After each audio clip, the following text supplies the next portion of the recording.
Hello दोस्तों, मैं दीपक मसीह और एक नए वीडियो में मैं आप लोगों का हार्दिक स्वागत करता हूं। जैसा कि मैंने आप लोगों से वादा किया है कि प्रोफेसी क्लास में जो कुछ भी पढ़ाया जाएगा उसका वीडियो बनाकर अपने यूट्यूब चैनल पर अपलोड करता रहूँगा, ताकि जो लोग प्रोफेसी क्लास ज्वाइन नहीं कर पाए हैं वे भी वीडियो के माध्यम से प्रोफेसी को समझ सके। उसी सीरीज का यह 7वां वीडियो है और इस वीडियो में हम लोग अपने नागरिकता के बारे में स्टडी करेंगे कि हम किस राज्य के नागरिक हैं, क्योंकि बाइबल के अनुसार इस पृथ्वी पर 2 साम्राज्य के लोग रहते हैं। एक साम्राज्य है जो रोम की साम्राज्य है और दूसरा साम्राज्य है जो परमेश्वर की साम्राज्य है। ये 2 ग्रुप के लोग रहते हैं। तो आपके पास कौन सा साम्राज्य का वोटर आई कार्ड है, आज इसी विषय पर इस वीडियो पर हम लोग चर्चा करने जा रहे हैं। तो जैसा कि दानियल की पुस्तक में चौथे साम्राज्य के बारे में बताया गया है और यहाँ पर जब हम स्टडी करते हैं तो हमें पता चलता है कि यह चौथा साम्राज्य जीसस के सेकंड कमिंग तक कायम रहेगा। इसका मतलब यही हुआ दोस्तों कि अभी जब हम इस प्रोफेसी को स्टडी कर रहे हैं उस समय हम रोम के साम्राज्य में जीवन यापन कर रहे हैं। अब हमें देखना है कि क्या हमारे पास इस रोम के साम्राज्य के वोटर आई कार्ड है या हम दूसरे राज्य से यहाँ पर हम लोग परदेशी के रूप में हैं, क्योंकि ये रोमन साम्राज्य जो उसके नागरिक हैं उनके लिए तो नो प्रॉब्लम, लेकिन जो उसके राज्य के नागरिक नहीं है उनके लिए एक बहुत ही कड़ा कानून बनाने जा रहा है। और जिस कानून के तहत या तो आपको रोम के साम्राज्य का नागरिकता लेना पड़ेगा या तो आपको हमेशा के लिए उसका साम्राज्य छोड़ के चले जाना पड़ेगा। अब पूरा पृथ्वी पर इस रोम का साम्राज्य है, तो आप कहाँ जाएंगे, आप सोच कर देखिए। तो इस रोम के साम्राज्य के बारे में बाइबल में बहुत ही डिटेल रूप में यीशु ने हमें बताया है कि ये रोम के साम्राज्य के पीछे का जो प्लेयर है वो कौन है। दानियल 7 अध्याय में हम लोग इस चौथे साम्राज्य का जो रूप देखते हैं, जिसे दिखाने के लिए जो सिंबल व्यवहार किया गया है वो है एक ड्रैगन, जिसके लोहे के दांत हैं, कांसे के नाखून है और वो चूर चूर करने वाला और रौंद डालने वाला ये साम्राज्य है, जिसके सर पे 10 सींग है। इसी रोम के साम्राज्य के बारे में प्रकाशित वाक्य की पुस्तक 12 अध्याय का 3 पद में पाते हैं और वहाँ पर उस जंतु को हम लोग देखते हैं जिसका 7 सिर और 10 सींग है। और सेम इसी रोम के साम्राज्य को हम लोग 13 अध्याय का 1 पद में पाते हैं। वहाँ पर भी एक जंतु से इस साम्राज्य को दिखाया गया है जिसके 7 सिर और 10 सींग हैं। और यहाँ तक ही ख़त्म नहीं होता है दोस्तों, बल्कि प्रकाशित वाक्य 17 अध्याय में जाते हैं, वहाँ पर भी इस रोम के साम्राज्य को हम लोग देखते हैं, जहाँ पर लाल रंग का एक ड्रैगन है जिसके 7 सिर और 10 सींग है। और सबसे आश्चर्य की बात है कि इसी रोम साम्राज्य का जो चिन्ह, ये जंतु, ये ड्रैगन दिखाया गया है, उसके ऊपर सवार है एक स्त्री, एक ओमेन। और अकॉर्डिंग टू बाइबल प्रोफेसी में महिला एक मंडली को दिखाता है, तो हमें उसे भी पहचानना है वह कौन सा मंडली है जो रोम में स्थित है। तो दोस्तों, इस पृथ्वी पर 80% जो नागरिक हैं वे रोमन साम्राज्य के नागरिक हैं, उनके पास रोमन साम्राज्य का वोटर आई कार्ड है। और 20% जो नागरिक है वे परमेश्वर के राज्य के नागरिक हैं, जिनके पास परमेश्वर के राज्य का वोटर आई कार्ड है।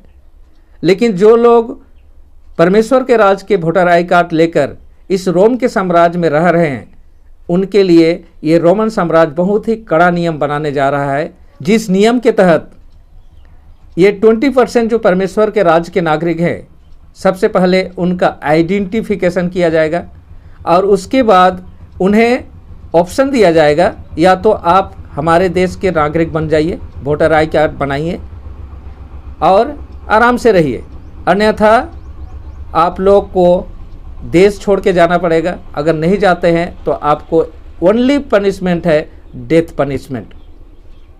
तो क्या आप इसके लिए तैयार हैं? जैसा कि प्रकाशित वाक्य की पुस्तक 13 अध्याय का 16 और 17 पद को पढ़े तो कुछ इस तरह से लिखा हुआ है, उसने छोटे बड़े, धनी निर्धन, स्वतंत्र और दास सबके दाहिने हाथ या माथे पर छाप लगवा दी।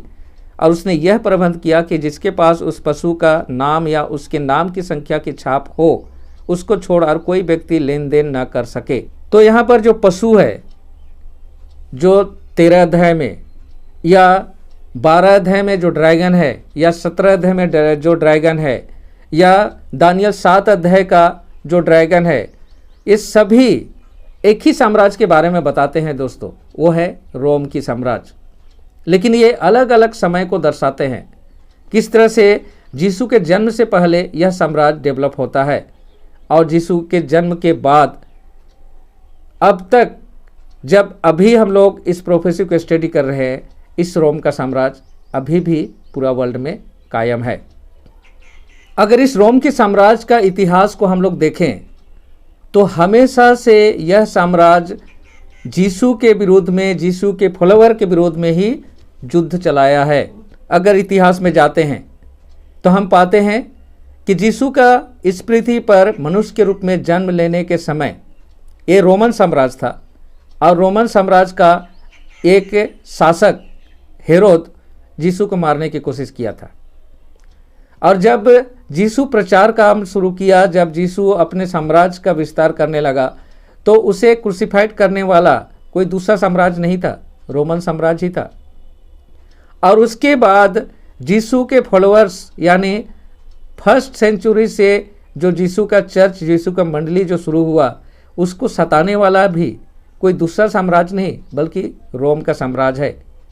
और इस सारे घटनाओं को प्रकाशित वाक्य की पुस्तक में पहले से कि यह क्या करने वाला है, इसके पीछे कौन है, उसका डिटेल इन्फॉर्मेशन यीशु ने दे दिया है। तो दोस्तो68 पिछले वीडियो में हम लोगों ने देखा कि रोम की साम्राज्य किस तरह से आगे बढ़ती है, डेवलप होती है। और हम लोगों ने देखा कि 168 से जब ये रोमन साम्राज्य डेवलप होता है तो 476 तक ये सिकुलर रोमन साम्राज्य था, जहाँ पर हिंदू राजा यानी सिकुलर राजा लोग शासन किया करते थे।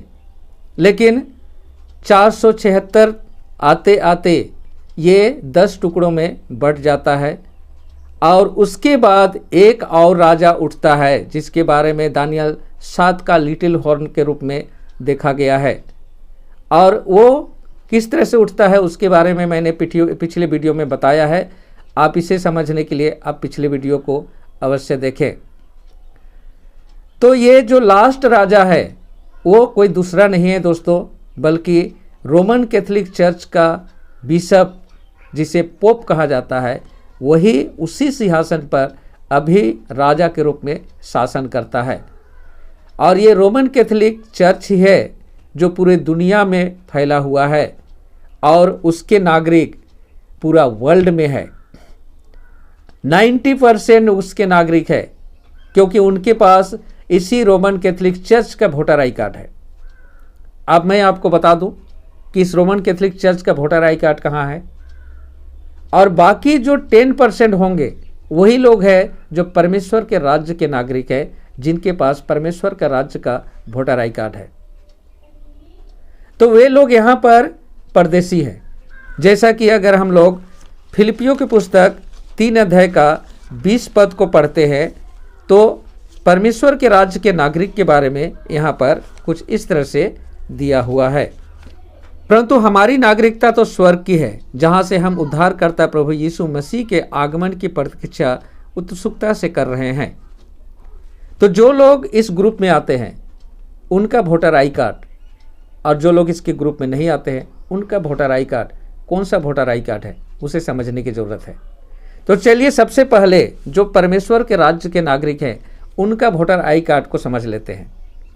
तो एक वोटर कार्ड में क्या क्या पाया जाता है, कैसे ये वैलिड होता है, क्योंकि वोटर कार्ड गवर्नमेंट इशू करती है और उसका एक अधिकारी होता है जिसको इलेक्शन कमीशन बोला जाता है। उसका कुछ भी नाम हो सकता है, लेकिन उसका एक टाइटल है, एक पदवी है, इलेक्शन कमीशन, और उसका सिग्नेचर होना चाहिए, उसका स्टाम्प होना चाहिए, तभी वह वोटर कार्ड वैलिड होगा। तो ये इशू मैं अपने लिए खुद नहीं कर सकता हूँ, ये गवर्नमेंट करेगी।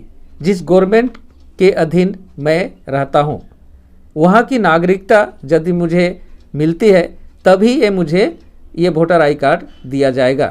तो परमेश्वर ने अपने राज्य के नागरिक के लिए जो वोटर कार्ड इशू किया है उसके बारे में हम यहेजकेल की पुस्तक उसका 20 अध्याय में पाते हैं। जैसा कि 12 पद और 20 पद में लिखा हुआ है।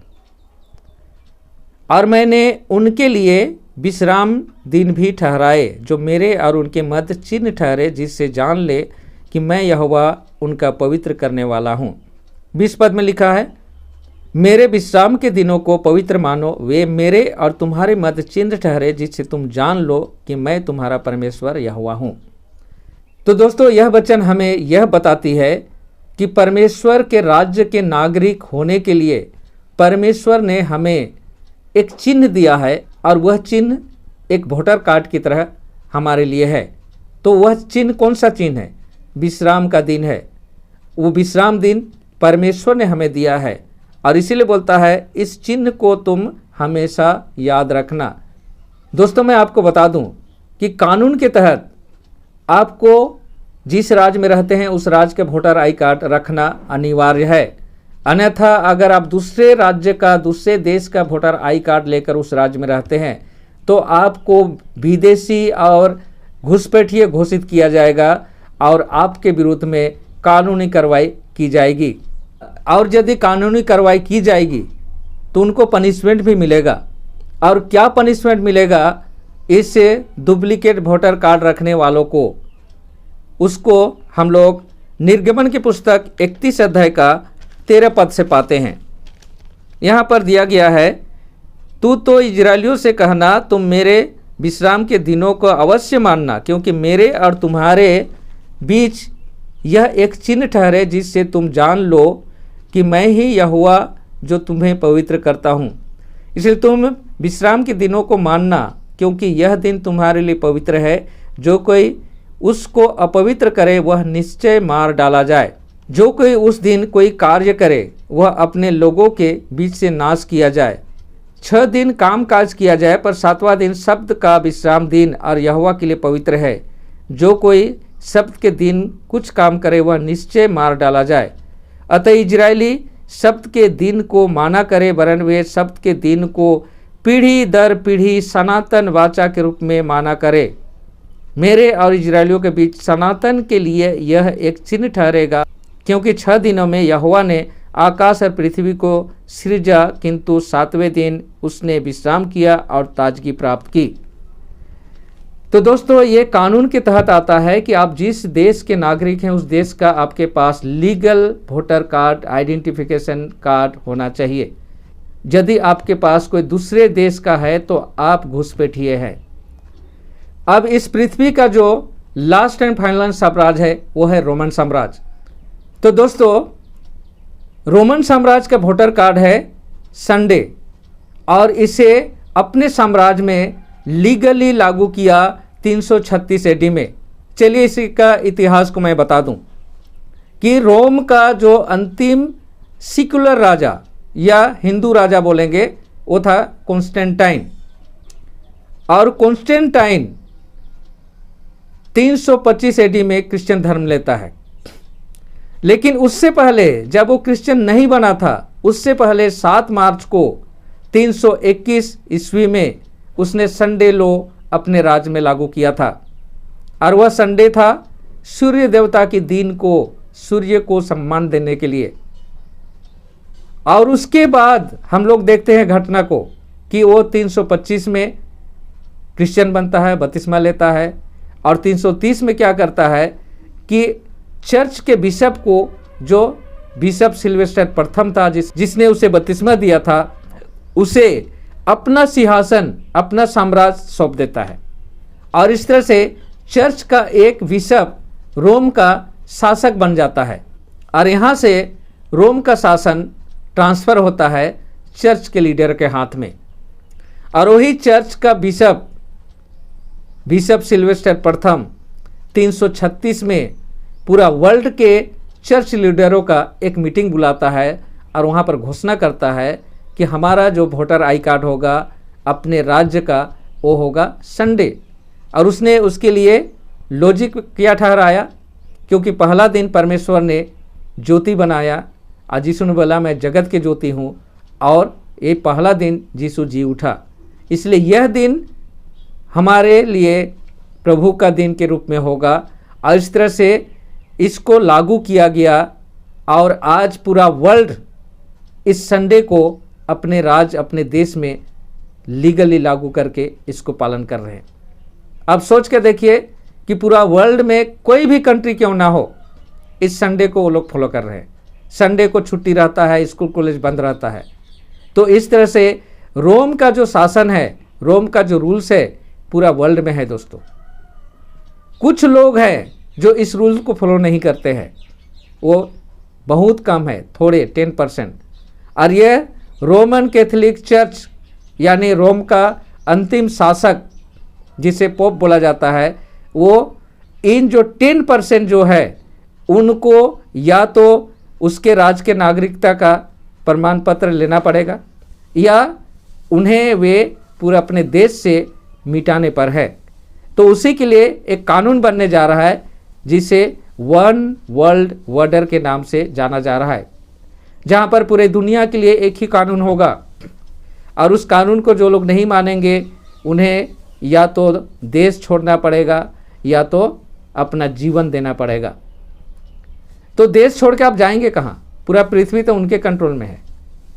तो आपको दो ही रास्ता है, या तो आप उनका वोटर कार्ड बनवाइए और राज्य में शांति से रहिए, या तो आपको देशद्रोही घोषित किया जाएगा और उसकी एक ही सज़ा है, डेथ। लेकिन हमें घबराने की बात नहीं है दोस्तों, क्योंकि हमारा जो राजा है, राजाओं का राजा यीशु, इस वर्ldly साम्राज्य को मिटाने के लिए वो अपने सेना के साथ आने वाला है। यदि हम स्वर्गीय साम्राज्य का नागरिकता ग्रहण किए हैं तो हम सुरक्षित है, हमें डरने की ज़रूरत नहीं है। हाँ, हमें उनकी इस सताव का सामना करना पड़ेगा ताकि हमारे विश्वास का परीक्षा हो, वो बहुत ही भयानक होने वाला है। आज यीशु ने हमें बोला है कि मृत्यु तक विश्वस्त रहो तो मैं तुम्हें जीवन का मुकुट प्रदान करूंगा। इस वर्ldly साम्राज्य के बारे में दानियल 2 अध्याय में भी पाते हैं कि पहले ये पूरी तरह से डेवलप होता है, उसके बाद एक पत्थर आता है और उन सारे साम्राज्य को चूर चूर कर डालता है। तो वो पत्थर कौन है? यीशु है, और वो इस वर्ldly साम्राज्य को चूर चूर करने वाला है। तो दोस्तों, मैं आपको बता दूं कि इस पृथ्वी पर फाइनल युद्ध लड़ा जाने वाला है और उस युद्ध से पहले हमें अपना अपना पोजीशन ग्रहण करना है। आप किस दल में, किस पार्टी में ज्वाइन करना चाहते हैं, अभी आपके पास समय है। वो भी कितना समय है हमें पता नहीं है, क्योंकि बाइबल हमें बताती है कि जीतने वाला पार्टी यीशु है। जैसा कि प्रकाशित वाक्य 17 अध्याय का 14 पद में लिखा है, वे मेमने के साथ युद्ध करेंगे और मेमना उस पर विजय होगा, क्योंकि वह प्रभुओं का प्रभु और राजाओं का राजा है, और जो उसके साथ हैं वे बुलाए हुए, चुने हुए आदि विश्वासी लोग हैं। अब आपके हाथ में है कि आपको इस अंतिम जो रोमन साम्राज्य है उसकी नागरिकता लेकर इस पृथ्वी पर रहना है और यीशु के अगेंस्ट में खड़ा होना है, या परमेश्वर की साम्राज्य का नागरिकता प्राप्त करके आप स्वर्गीय राज्य का अधिकारी बनना चाहते हैं। ये डिसाइड करना आपके हाथ में है। तो आज का यह वीडियो मैं यहीं पर क्लोज करता हूँ। मेरी यह छोटी सी प्रयास निश्चय आप लोगों की मदद करेगी। तो मिलता हूँ अगले वीडियो में, तब तक परमेश्वर के आशीषों का आनंद उठाइए। परमेश्वर आप लोगों के साथ हो। धन्यवाद।